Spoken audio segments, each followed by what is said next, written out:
The Interesting Conversations with Interesting People podcast series with author Nigel Beckles. Welcome to the podcast. Please like the podcast and subscribe to this channel. Thank you. The very best way to promote your podcasts. Podpage makes it easy to create a podcast website with just a few clicks. Every page is optimized to be found on Google and it stays up to date forever. For more information, visit podpage.com. The future of podcast promotion. Have you experienced several failed relationships or been through a divorce? How can you avoid making the same mistakes again? How to avoid making the big relationship mistakes is out now. Hi, my name is Nigel Beckles. My new book is packed with practical and common sense strategies that you can use to make better relationship choices. Now you can discover the dangerous myths about love. If your relationship expectations are realistic, why you could be falling in love for all the wrong reasons. How to avoid making the big relationship mistakes. It's a book that could change your life. Available from amazon.co.uk. Kindle version also available. Get ready for takeoff. Welcome back to my Interesting Conversations with Interesting People podcast series. My guest for this episode is a barrister and also an author, Ryan Clement. Hi Ryan, welcome to my podcast series. How are you? I'm fine, thank you very much. Thank you for having me on your show. Great to have you here. So where do you live at the moment? I live in London, West London, Fulham, Hammersmith area, and that's where I've been most of my life. So what was your childhood like? A good childhood in Fulham. I would say a typical Caribbean home, I think, talking to various people over the years. Sunday was very much the day that the gram was used. Monday to Saturday, you didn't touch the gram. In fact, you didn't even go in a certain room where the gram was. That was just on Sunday when records came out and so on. But they was good. My mother was religious, so it was a Christian home, and we were brought up with certain values that remain with me today. A good childhood. Well, you're black and you're also a barrister. When did you become interested in UK law? Good question. Yeah, well, being a barrister is my second profession. My first profession was a quantity surveyor. And so when I studied for my degree to become a quantity surveyor, we had the law elements of it, contract and tort. And I became very interested. I became interested in the legal arguments, the way certain things were interpreted. You read a judgment, you think, I've got it. It must be this way. And then the higher courts, be it the Court of Appeal or the House of Lords, as they was then, or the Supreme Court today, will just put a totally different, I would say, spin on it. But, they interpret things differently, and it just totally switches your mind. And I was fascinated by that. So when I finished my degree, I met this person who worked for a city firm, big lawyers firm, and I spoke to her about it, and she gave me some guidance on what to do. I did what's called a conversion course and then went into bar school, masters, and I just loved it. I love the argument. It's great. It's a fascinating job. Well, you mentioned your degree. So where did you study and which qualifications did you obtain? I've got a Bachelor of Science in Quantity Surveying. I've got a postgraduate in law, Bachelor of Arts in English, Language and Literature, a degree in English. I've got a Master's in Law, the bar exam, and I did a Chartered Institute of Arbitration exams as well. So, yeah, one or two. Well, you're certainly highly qualified for the work you do now. I suppose I should go back and say how fortunate I was, the first degree, because I worked for a firm, a chartered surveyors in London, and they had a day release degree course. And so that was at South Bank in those days. In fact, I believe there's the only place you could do it in London. I believe. I could be wrong. So they sent me there and I finished my degree there. But as for the bar, that could only have been done in London when I did it. And so when I finished that degree, the surveying degree, my master's was in Nottingham, my master's in law. So how difficult is it to be accepted as a member of the bar? It's challenging. You've got to be determined. So you cannot enter this profession half-heartedly and think, right, well, I've got a law degree, I've got maybe a master's degree, and then that's it. I should say you don't actually have to have a law degree. You can do a conversion course as well, but you have to be determined.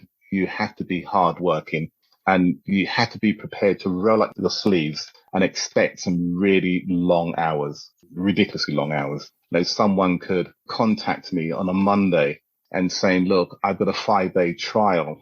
I thought I could do it myself, but now I realize I need representation. And the case is starting on Wednesday. And, you know, you can imagine you get the papers on a Monday to represent someone on a 5-day trial starting on Wednesday. And you've got to be able to read quickly, grasp the facts quickly, and know your law. You research the law anyway, but you ought to know quite a lot of law, otherwise there's no way you're going to be prepared in a position, rather, to represent someone in a 5-day trial in such short notice. So it's hard work. It's very competitive as well, but it's fun. It is fun. It's hard work, but the rewards are there. So how long have you been a barrister? Oh my God. This year, in fact, in October 10, it's going to make it 25 years since I've been at the bar. So I was called to the bar October 10, 1996. And I've been practicing ever since. So once I entered the bar, I've done nothing else but practice. And I say I've been fortunate because I know many people who pass the bar exams but can't get into chambers. The various difficult levels. You pass what's called the academic stage that you asked me about, the qualifications. Then you've got to pass the bar exam in itself is not an easy thing, but you work hard to pass it. But then you've got to secure pupillage, which is like an apprenticeship. And then you've got to secure tenancy, which is being to practice in chambers. So the various stages, but I've been fortunate that once I entered into the bar, then it's kept me going for 25 years. So what type of cases do you specialize in? Well, when I first came to the bar, civil work, that's effectively one party suing another party in the civil courts, you know, the county court, high court, and so on. I think in my pupillage, I was introduced to a case where I was asked to represent someone in a sex discrimination case against a large government organization. That was my first big case, and we won that case. And because of that, it was covered in the national papers. As a result of that, few people read it and came to me. And then I did another big case. Someone had read, I think, an article in the national paper. And so we had another big case against a government organization. That was a sex discrimination case as well, and won that one. And because of those two cases, and that launched me as being an employment law specialist. So over the years, I was in a position where I didn't have to do any other area of law. I mean, sometimes you have to when you're starting off to pay the bills. But I was fortunate that I specialized so early that I had enough work in employment law to keep me going. And now that's what I do. That keeps me very busy, booking till next year, well into next year. Well, it's certainly a very interesting area of work, and I can see why you would be inundated with inquiries. It is an interesting area of work. You have some cases that are very extremely difficult, like discrimination cases by their very nature are very difficult cases to fight because, you know, contrary to what some people might think, people don't just jump up and say, yes, I'm guilty. I discriminated against someone on the grounds of their race. People don't do that. And sometimes if you're representing a claimant, for example, and you're soon a respondent to be the employer, sometimes the people who work for the employer don't even know themselves they've discriminated. They don't see it. The buzz thing these days is unconscious bias. They don't actually know they're acting in a particular way. And those cases, they're hard because they're hard for the employer to even accept that they've treated someone less favorably because of a protected characteristic when they think, well, actually, well, no, that's what we always do. Well, yeah, but what you always do and what you always did was wrong. So, yeah, it's very interesting. So you deal with race discrimination cases as well? Absolutely. I do the whole aspect of employment law. So whether it be unfair dismissal, wrongful dismissal, race, sex, the whole lot, disability. So a lot of race cases as well, a lot of them. Well, you've written many articles for various publications. Where have you been published? Which publications have you written for? Oh, my goodness me. A lot of the leading legal magazines. The big two in the UK will be Solicitors Journal, which is a journal for solicitors and other lawyers as well, and New Law Journal. And I used to write for the Solicitors Journal, I used to write the quarterly employment law update. And that was very interesting because, of course, you know, you're researching the various things and you are informing people of what cases you think have been interesting that they ought to know about. That was a very good role to have, to be in that position writing those articles. But I mean, I've written from loads. You know, you can practice as a lawyer and not really write very much apart from writing an opinion for your client. but I love writing. I think what I enjoy more, I think, is in a complex case, complex law, and simplify it through the medium of writing so people can understand it. I'm not writing for lawyers. I'm writing for anyone to read and say, you know what, I get it. Yeah, right. I didn't know that, but I've got it now. And that's a joy. Well, I think we follow the same thinking in terms of Albert Einstein. Einstein said, if you can't explain it simply, you don't understand it properly. That's right. For me to just make a comment and you mentioned Einstein, I'm happy with that. That's the closest I'll get to Einstein within a sentence. But that's absolutely right. I do believe in that. Well, we touched on racism earlier. How much is racism a problem in your profession, in your opinion? In my opinion, that's a very good question.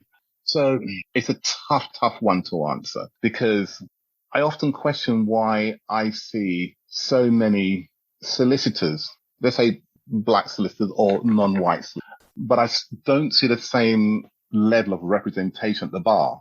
Now, bear in mind, the academic stage is the same. So you do a law degree or you do a conversion course. That's the same whether you're a solicitor or a barrister. I'd like to think that there are many who see themselves as advocates, which is what we do. We go to court and we speak. I do wonder why there are more of a high representation of solicitors than there are barristers. But some may be put off of going into that self-employed, because at the private bar, we're all self-employed. And the question is, why are there so few at the bar? Whether it's down to racism or whether it's down to something else, the question needs to be answered, in my view. Well, you mentioned your love of writing. You're also a published author. How many books have you written before, and what were they about? At the moment, I've written 2 books. One's a novel called Like Father, Like Son. The creative side of me, I did do creative writing, and I did a screenwriting course as well. So I like that side of things. So one's called Like Father, Like Son, which is effectively around 5 characters: Patricia, Rupert, Josephine, Donna, and Dexter. And that interaction, it's written in the first person, where it goes through various trials and tribulations, which obviously one doesn't want to spoil it for a reader. But that was fun. I really enjoyed that. It's 110,000 words. It knackered me writing it. But I found when I wrote it was one thing. To edit it about 10 times, 110,000 words, you know how the story ends. You still got to read it again to edit it. I don't know if you've written anything yourself, but the editing process is part of the process, but gosh, it's slow. It's very, very slow. Well, being an author myself, but I have an editor. So once I've done the draft, right, then I just pass it over to my editor, who's great. One of the things I read before I published my first book was that sometimes you can get too close to your own material. Sometimes you don't see the wood for the trees. My first draft was 800 pages. I couldn't tell you how many words it was. Gosh. But we got it down to 400 pages. Yeah, I mean, it is better, I think, to write it, do your thing, and let someone go through another fresh pair of eyes to go through it. The second book, which is non-fiction, which is Race Relations and Employment Law, that's 40,000 words. And that one is not my take. It's put in a lot of my experience and things where I've gone from the beginning where I think race relations started in this country. And when I've gone right back to the beginning, the first time that I could find it was even mentioned in Parliament that we should have a Race Relations Act, which is the Race Relations 1965 Act and 68 and 76. And I've gone right back and I read a lot. I did a lot of research on that, reading Hansard. So I've done the beginning of that. And then what I've then done is introduce people to the concepts under the race relations. So, like direct and indirect discrimination, harassment and victimization. They're the main 4 things that you will come across in regards to discrimination anyway. And then I've written about taking all the way through if someone as a claimant were to bring a case in an employment tribunal, then every step that they do a witness statement, they do, if you're going to do a COT3, which is something you use a settlement agreement with ACAS, or a settlement agreement itself privately with your employer, all the way through to remedy the whole lot, whether you're claimant or respondent. At the end, I touch on a diversity awareness and training, inclusion, and then I end up with training. And also I've got extracts of the key statutes at the back. So it's a one-stop book for, say, claimants and respondents. And I try to write it in as easier form as I could to digest it. That one I enjoyed. One thing I did the editing myself. I enjoyed that. I enjoyed it because, it saddens me somewhat when someone comes to me. I think they have a good case, but gosh, they've pleaded a case themselves. They've missed the point, so they can't get their true case in because the time's gone, or they're too late. Let's say they're talking to me in July of the year, and they're saying, yeah, I was discriminated against in December. And what they tell me seems to be quite a powerful case. But I say, you know what, you're out of time. You've got to bring it within 3 months. And it's just these sort of things. And, the book covers as much as whatever I can think of that I've encountered in practice. So it's a very practical book. Well, being a former Unison representative myself, yes, time limits are important because I've been in similar situations where someone approaches me with a case and they're out of time. Yeah. So your latest book, which has been recently published, what's that about and what's it called? But put simply in black and white, race relations in employment law. So I've kept it to race relations as opposed to the other areas of protected characteristics like disability, age, and so on. I've written it in a way where I've also used real characters as an example. There's Stephanie going for a case and Delroy going for a case. And I've showed how you let the pleadings, how you defend the pleadings, how you write your witness statement, how you write a counter witness statement. It's there in practical form. I hope I've achieved what I set out to do. What I set out to do is that someone can pick up this book, whether they've embarked on issuing a case or had a case issued against them, they can read it and digest it. It's not like a novel. You don't have to start on page 1, but you can do. At the same token, you can read and think, you know what? I know something now. I know my rights, or I know what someone's alleged against me is something that is baseless. But knowing your rights empowers you. It's not about creating an environment where people are taking their employer to court every minute. It's not about that. It's about empowering you so you know what your rights are, whether you've been victimized or understanding what these things mean. The amount of time someone will come to me and say, I've been victimized. You may be victimized in a common parlance way, but under the Equality Act, victimization means something. You've got to have a protected act. What's a protected act? And then sometimes people just haven't got a clue. I've been discriminated against because of this. And I say, well, right, let's go for the cause and effect. Why do you say you've been discriminated against on the grounds because of your race? And they'll say, well, because that person is white or whatever, and I'm black. Okay, well, give me more. You must make a connection. We'll have a race as far as the Equality Act is concerned. It's not enough to say I was treated this way and the other person that treated me of a different race, because you know what? You could be treated less favorably by someone of the same race. You don't have to be of a different race. You can be, in the same way an English person can treat another English person less favorably. You don't have to be a different race for that. So it's hopefully that the book just makes people think, yeah, I get it. I understand it now. I hope I achieved that anyway. That's what I set out to do. So Ryan, what are your plans for the future? I think more writing. I love it. I love the writing. It's hard work preparing cross-examination and closing submissions at, 1, 2 o'clock in the morning when court starts at 10 a.m. or you have to get on a train or drive a couple 100 miles somewhere to court. I enjoy writing. If I can put some of that creative, whatever one's created in print, or my experience as a lawyer in print, then I'll be happy doing that now.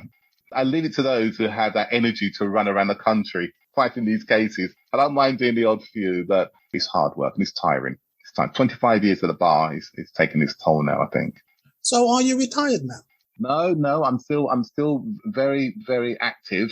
I can't seem to say no when someone comes through with a case that I think, you know what, all right, I'll fight it. I'll fight it for you. And then come months later when I'm reading 2 or 3 lever arch files and I've got a case to pay for, I think, oh my goodness me. But no, I'm still very much in the thick of things. Eventually, I'd like the writing to take over, eventually, and just do the odd few cases. I know I'll be happy with that, I think. So your plans are to wind down eventually? Yeah, wind down, a comfortable place where I can write and do the odd cases and play some music while I'm writing, a bit of jazz or something. That'll suit me fine. A bit of Coltrane or Miles. I'm happy. I can't play the R&B because I played that. I'll try and sing along with Luther and Stevie, and that's not good. That's not a good sign. It is to wind down. It's to wind down, but not stop completely. I've got an active mind and I have to keep it active for a long time. So Ryan, how can people contact you? I've got my own website, www.ryanclement.com, and also www.conferencechambers.com. Or they can email me at ryan@ryanclement.com. And like a good self, I'm all over social media as well. Contact, by all means do. Ryan in London, in the UK, thank you very much for your time. Much appreciated. My pleasure. Thank you very much. Thanks for having me. Thank you for listening. Please like and subscribe. Another In Conversation podcast coming soon.